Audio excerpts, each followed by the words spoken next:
DPD 1, DPD 2, kecamatan, desa, sampai dengan tingkat RT. Tidak hanya melakukan konsolidasi, juga mampu memberikan diklat-diklat, training-training sebagai bagian daripada kebesaran Partai Golkar. Dan alhamdulillah, hasil daripada pileg, Golkar mampu meraih suara sebesar 102 kursi di DPR RI. Kami nomor 2, Bapak Presiden. Kami nomor 2, ya di bawah dikit PDIP, di atas dikit Gerindra. Kami di tengah-tengah saja. Dan ini mencerminkan, tetapi untuk DPR Kabupaten Kota, izinkan kami Bapak Presiden dan seluruh ketua-ketua umum partai lain, bahwa Golkar menang di 15 provinsi dan sekaligus menjadi ketua DPR provinsi. Dan menang di 300 lebih kabupaten kota dengan total jumlah anggota DPR kabupaten kota sebesar 290 dan yang terbanyak dibandingkan dengan partai-partai yang lain. Dan malam hari ini semua mereka ada di sini Bapak Presiden.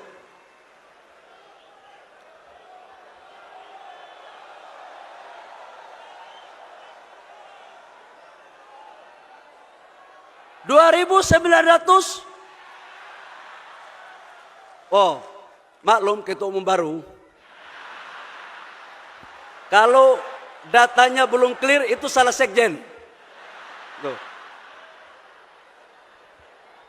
Bapak Presiden dan hadirin yang saya hormati, terkait dengan Pilpres, alhamdulillah Golkar bersama-sama Partai Gerindra dan Partai Koalisi telah bersepakat untuk mencalonkan pasangan calon presiden pada saat itu Prabowo Gibran dengan nomor urut 2. Golkar dan partai koalisi yang lain bersama-sama bekerja keras untuk memenangkan pasangan kita untuk menjadi presiden dan wakil presiden. Alhamdulillah juga, alhamdulillah terpilih dengan suara signifikan sebagai presiden dan wakil presiden. Ini karena sudah banyak belajar soalnya. Dari konvensi dan beberapa kali ini ilmunya udah semuanya pas. Apalagi Golkar dukung. Jadi insya Allah menjadi yang terbaik bagi rakyat bangsa dan negara. Selain daripada Pilpres, yang terakhir yang baru kita saksikan bersama-sama adalah Pilkada. Pemilu kada baru selesai. Banyak kenangan, cerita, dan tulisan dari lubuk hati maupun dari lubuk-lubuk yang lain. Yang hampir suaranya semuanya sama. Kok pilkadanya kosnya tinggi ya? Setelah pilkada, sekarang mulai kita mengatakan saling menyalahkan antara satu dengan yang lain. Ada yang merasa bersih dan yang lain kotor. Ada yang merasa membawa institusi A, institusi B ikut intervensi. Saya ingin mengatakan kepada kita semua di sini, sebagai sesama anak bangsa, Golkar berpandangan tidak untuk kita saling menyalahkan antara satu dengan yang lain. Kalau itu salah adalah salah kita semua, dan kalau itu benar adalah benar kita semua. Hampir sebagian partai politik yang besar pernah mengalami kekuasaan, terutama Golkar. Partai yang lain juga pernah mengalami kekuasaan, dan ilmunya ini sebenarnya sama-sama tahu. Ini sama-sama tahu, cuman ada yang pergi, ada yang baru. Bapak Ibu semua yang perlu saya sampaikan, dalam pandangan saya sebagai mantan aktivis yang ikut mempelopori reformasi, pertanyaan yang muncul, yang menggelitik di hati saya, apakah demokrasi seperti ini yang kita inginkan? Saya mau tanya, apakah demokrasi seperti ini yang kita inginkan, saudara-saudara sekalian? Kalau ini yang kita pertahankan, mau jadi apa demokrasi ini? Dalam kajian banyak Partai Golkar, Bapak Presiden, ada suara-suara yang muncul dari kajian kami. Ini pilkada rasa pilkades.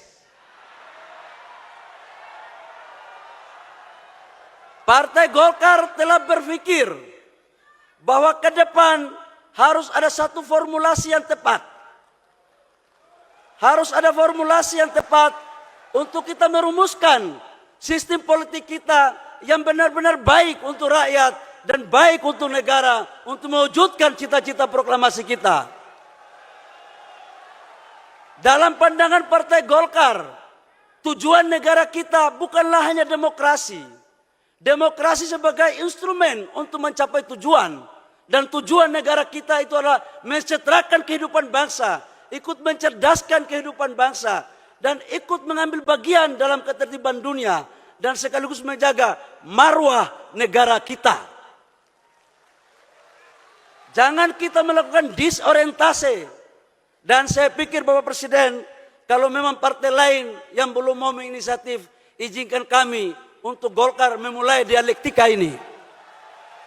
Kita akan merumuskan, kita akan memberikan suatu pemikiran-pemikiran yang baik, yang sudah barang tentu tidak boleh kita menaifkan atau memperkecil hak-hak politik rakyat yang ada di negara kita. Setuju? Setuju? Bapak Presiden, di sini ada calon gubernur yang menang, calon bupati wali kota yang menang, tapi ada juga yang kalah dalam ruangan ini. Jadi menang maupun kalah, saya pikir yang menang jangan jumawa. Bagi kita semua, yang kalah juga jangan bersedih. Kita ikut motivasi dan daya juang Bapak Presiden Prabowo. Kalah berkali-kali tapi maju terus, akhirnya menang. Sudah ada contoh. Jadi kalau baru kalah sekali, jangan menyalahkan institusi lain dong. Jangan menyalahkan yang lain, maju terus. Download Tribun X sekarang. Menghadirkan lokal menjadi Indonesia.